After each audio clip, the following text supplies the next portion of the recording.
Ito na po yung kangkong na aking hinimay kanina. Yan po ang ulam namin. At saka pinapainit ko dito sa gasol yung aming inihaw. Ayan. Ipainit ko para medyo mainit-init pagdating ng asawa ko. Mahina lang po yung apoy para lang mag-init yung isda. At yan ang aming ulam ngayon.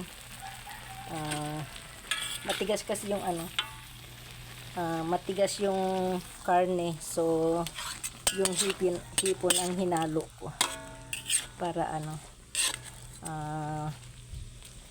kasi kung kuan nang ihalo ko yung karne, matigas po yung karne, so ito yung hinalo ko hipon.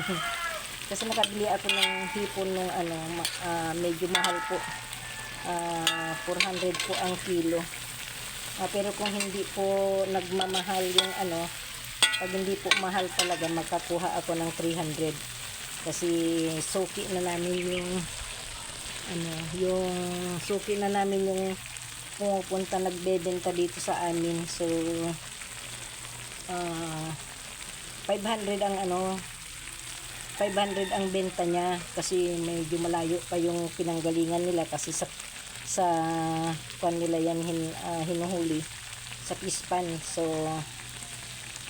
malayo pa yung ang gasolina. So dahil sa suki, binigay lang niya ng 400. Malalaki po yan, so